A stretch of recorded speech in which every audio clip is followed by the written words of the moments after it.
Hello and welcome to Lavneesh sir की class.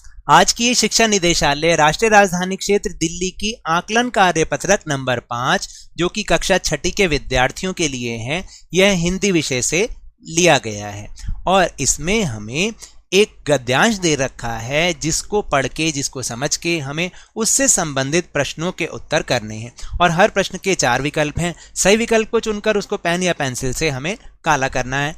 ठीक है, तो चलिए जल्दी से शुरुआत करते हैं मेरे साथ और समझने की कोशिश करते हैं।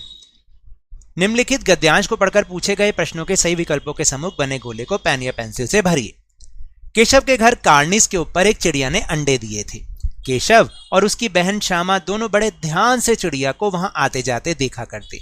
सवेरे दोनों आंखें मलते कार्निस के सामने पहुंच जाते और चिड़ा और चिड़िया दोनों को वहां बैठा पाते।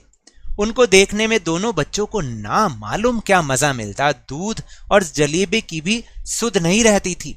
दोनों के दिल में तरह तरह के सवाल उठते। अंडे कितने बड़े होंगे, किस रंग के होंगे, कितने होंगे, क्या खाते होंगे, उनमें से बच्चे किस तरह से निकल आएंगे, बच्चों के पर कैसे निकलेंगे, घोंसला कैसा है। लेकिन इन बातों का जवाब देने वाला कोई नहीं। ना अम्मा को घर के काम धंधों से फुर्सत थी, ना बाबूजी को पढ़ने लिखने से। दोनों बच्चे आपस में ही सवाल जवाब करके अपने दिल को तसल्ली दे दिया करते थे। तो चलिए अब हम प्रश्नोत्तर की ओर बढ़ रहे हैं। पहला प्रश्न है कि दोनों बच्चे आपस में किस तरह तसल्ली किया करते थे, खेलकर, पढ़कर, सवाल जवाब करके या लिखकर। तो सही उत्तर है, जल्दी से बताओ, सी, सवाल जवाब करके। एक दूसरे से सवाल जवाब करते थे। फिर अम्मा को किससे फुर्सत नहीं थी, घर के काम धंधों से, घूमने से, बात करने से या ताक झाक करने से। सही उत्तर है ए, घर के काम धंधों से अम्मा को फुर्सत नहीं थी।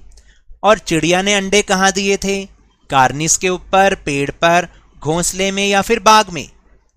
ए, कार्निस के ऊपर दिए थे, जो मुंडेर होती है ना, जो बड़छत्ती सी होती है खिड़की के ऊपर, वहां पर।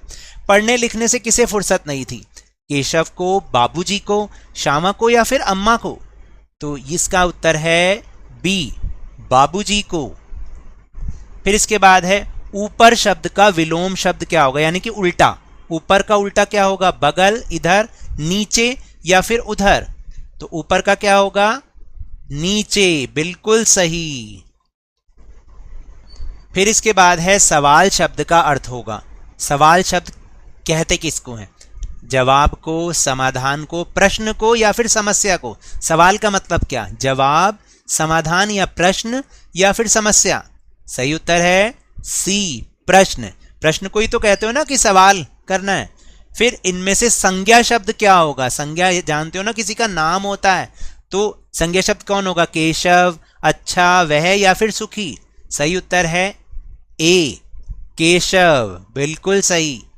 इनमें से सर्वनाम क्या होगा, जो संज्ञा के जगह पर यूज करते हैं, नदी, झरना, पहाड़ या फिर वह।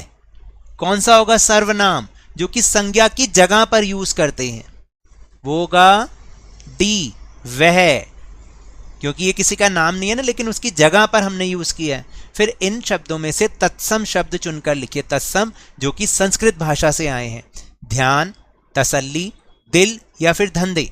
देखिए तसल्ली उर्दू का शब्द है, दिल भी हिंदी का शब्द है, लेकिन तत्सम शब्द नहीं है क्योंकि संस्कृत में दिल नहीं होता। धंधे नहीं, इसका मतलब ध्यान। तो यही आपका सही शब्द है, सही उत्तर है। और गृह और सदन किस शब्द का पर्यायवाची है, गृह और सदन किसको कहते हैं, बाहर को, हवा को, दुकान को या फिर घर को। सही उत्तर है डी, घर को। तो ये तो थी आज की वर्कशीट। अगर मेरे इस तरह समझाने से अब आपको समझ में आने लगा है ना, तो इस चैनल और वीडियो को लाइक कीजिए, लाइक का बटन जरूर दबा दीजिए, शेयर कीजिए और अगर आप नए हैं तो सब्सक्राइब भी कर लीजिए ताकि सारी नोटिफिकेशन आपको टाइमली मिल जाए। लेकिन याद रखिएगा, घर से बाहर निकलते समय मास्क अवश्य लगाएं और जब भी आपकी बारी आए कोरोना का टीकाकरण जरूर लगवाएं, क्योंकि कोरोना को हराना है और जिंदगी को एक बार फिर से सुहाना बनाना है। इसी उम्मीद के साथ बहुत बहुत धन्यवाद।